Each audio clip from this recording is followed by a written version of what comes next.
Alors, bonjour la famille, bienvenue de nouveau sur notre chaîne sur le Data Science. Aujourd'hui, nous allons voir un peu les notions de classe majoritaire et minoritaire. Cette notion est plus abordée dans les concepts de modèles de classification. Donc, quand l'élément à prédire est de type catégoriel, nous allons donc comprendre les déséquilibres dans le dataset et les techniques pour y remédier. Alors, en introduction, on va donc voir les concepts, la définition des concepts de classe majoritaire et minoritaire, importance des problèmes de classification en machine learning, objectifs présentés, les défis liés au dataset déséquilibré et les solutions. Alors, comme vous l'aurez compris, les classes minoritaires et les classes majoritaires.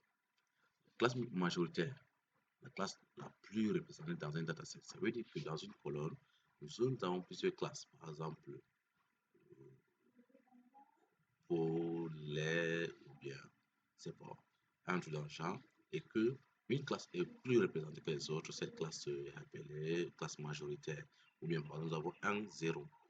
0 est par exemple de 2850, donc et classe 1 est de 483. Alors on dit que classe 0 est majoritaire par rapport à la classe 1. Ok. Maintenant, c'est quoi l'inconvénient d'avoir des classes déséquilibrées? D'abord, on va avoir un modèle biaisé. Souvent, la prédiction va donc pencher du côté de la classe majoritaire. Donc, on va se retrouver dans un modèle qui favorise la classe majoritaire. Ou alors, en utilisant les métriques standards, on va donc se retrouver avec une précision parfois élevée, ce qui est une précision trompeuse car elle se base sur la classe majoritaire. Risque d'oubli de la classe minoritaire. Donc, on peut parfois même oublier la classe minoritaire. Donc, dans des cas, ou bien du moins le déséquilibre, l'étude du déséquilibre concerne donc plusieurs domaines de la vie tels que le fraude fiscale, le diagnostic médical et autres. Les solutions aux problèmes de déséquilibre sont assez simples.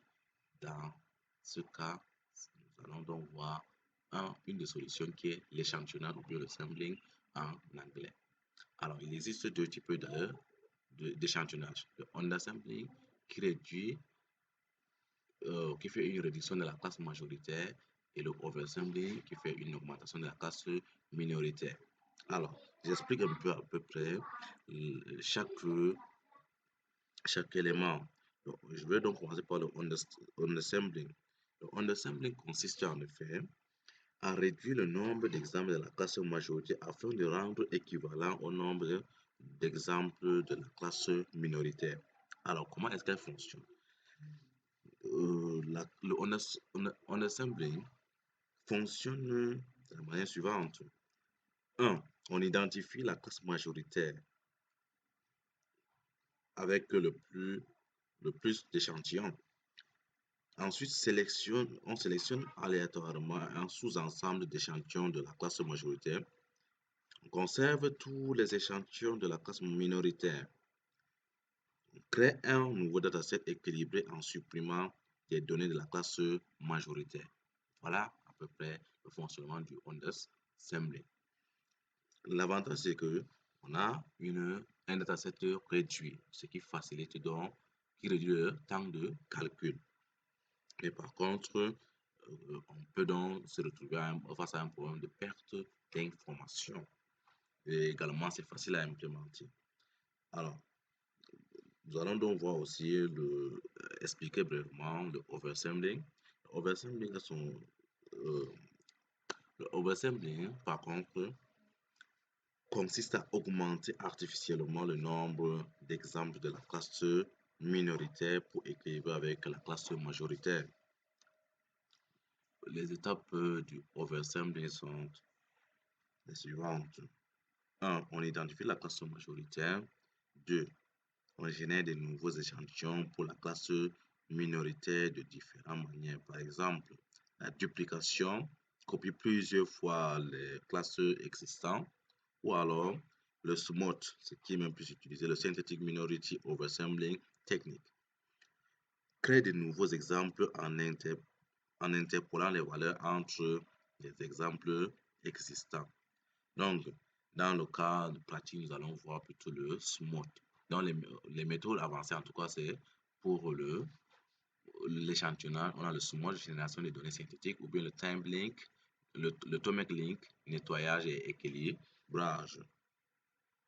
Alors, nous allons, pour l'étude de cas, nous allons choisir un dataset déséquilibré qui contient plus de la classe 0 peut-être par rapport à la classe 1, tout ça, et puis nous allons faire une implémentation en Python du undersampling et du oversampling en utilisant respectivement le random undersampler et le SMOT.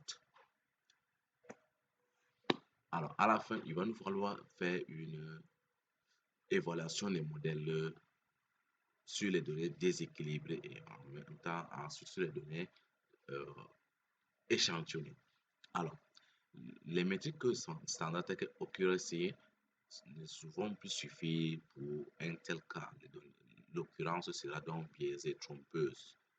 Donc, la prédiction, pardon, ou bien la métrique sera trompeuse. Donc, on va donc se baser sur les métriques adaptées au cas d'échantillonnage. Par exemple, la precision, qui en fait est la correctitude des prédictions, ou bien le rappel ou le recall, capacité à détecter la classe minoritaire, le F1 score, moyenne harmonique de prédiction et rappel. Alors, avant de conclure, nous allons donc partir voir un peu le cas pratique de notre élément dans Anaconda. Et là, nous allons donc voir à ce niveau un dataset appelé Churn que nous avons déjà eu à étudier ici haut, fait une étude exploratoire du dataset. Ça, c'est déjà passé, vous l'aurez vu dans ma vidéo que j'avais publiée ici haut.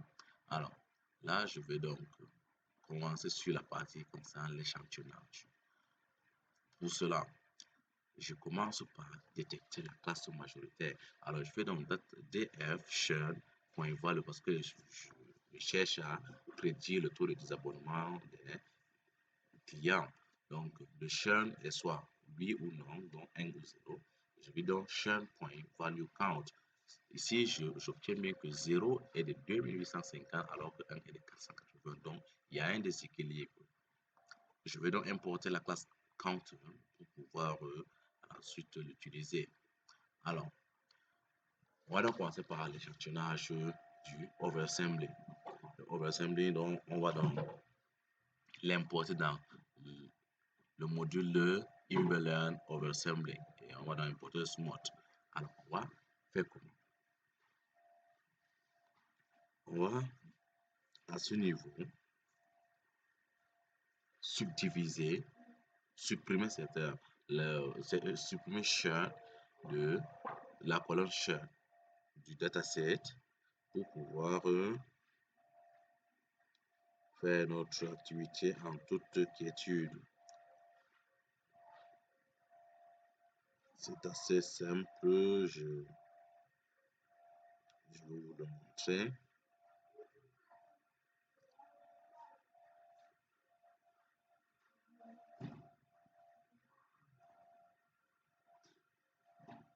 Donc, nous avons importé les bibliothèques qui vont nous aider à le faire. L'autre étape, c'est en effet de subdiviser, de séparer les données. Le df drop class access égale 1. Cela supprime la colonne classe du data frame. df pour créer x.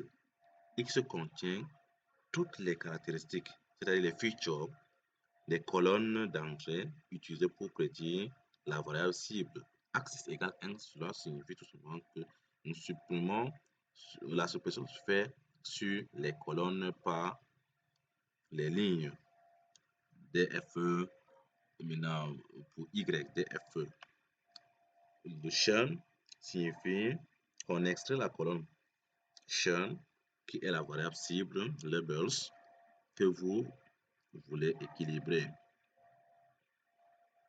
Alors, vous l'aurez compris, on applique donc le smoke RET 42.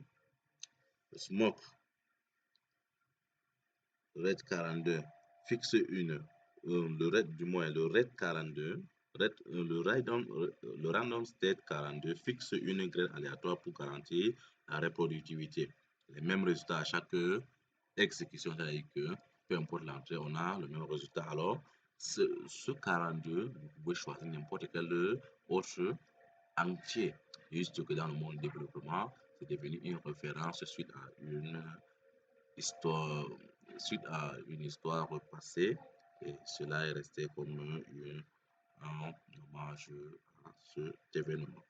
Alors, l'application du smooth, on dit le fit resemble. Là, nous avons le fit resemble pour générer de nouveaux échantillons synthétiques pour la classe minoritaire. Les résultats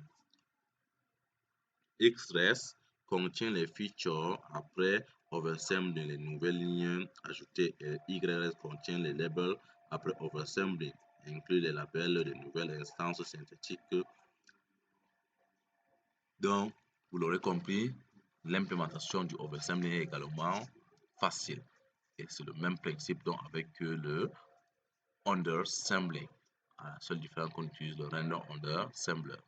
Donc, merci pour votre attention. Nous allons donc conclure.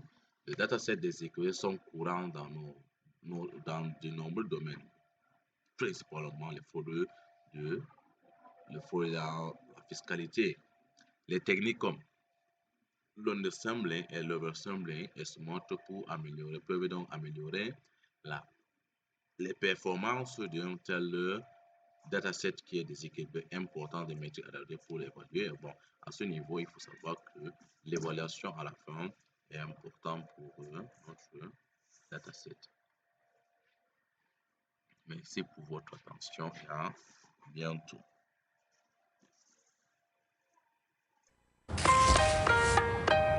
Yeah. Come on.